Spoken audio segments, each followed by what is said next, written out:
have Ravi Perry in the studio. He's a political science professor at Howard University. Ravi, great to have you back.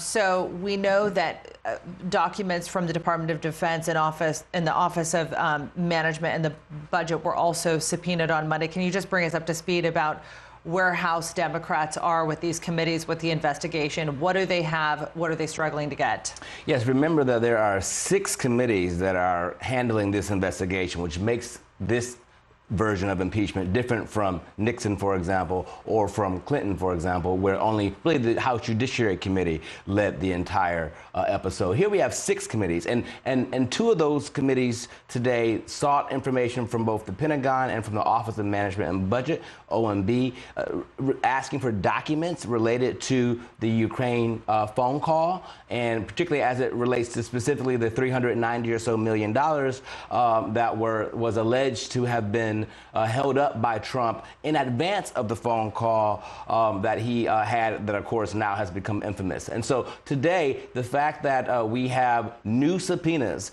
by the House committees directing the Pentagon and directing OMB for these documents shows that they are having a hard time getting these documents from the White House directly. And so now they're having to go to around the White House to try to get the documents another way.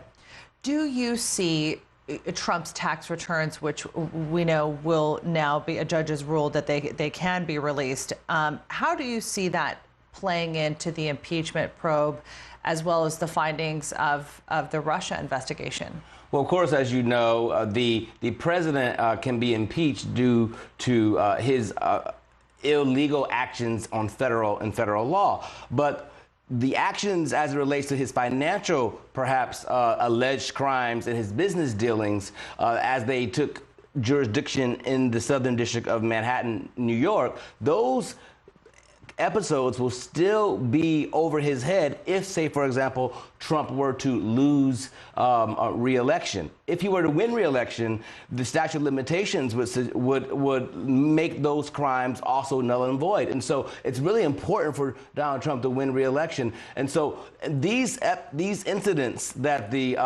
judge in Southern District of New York indicated, those 8 years of tax returns that could in fact be turned over.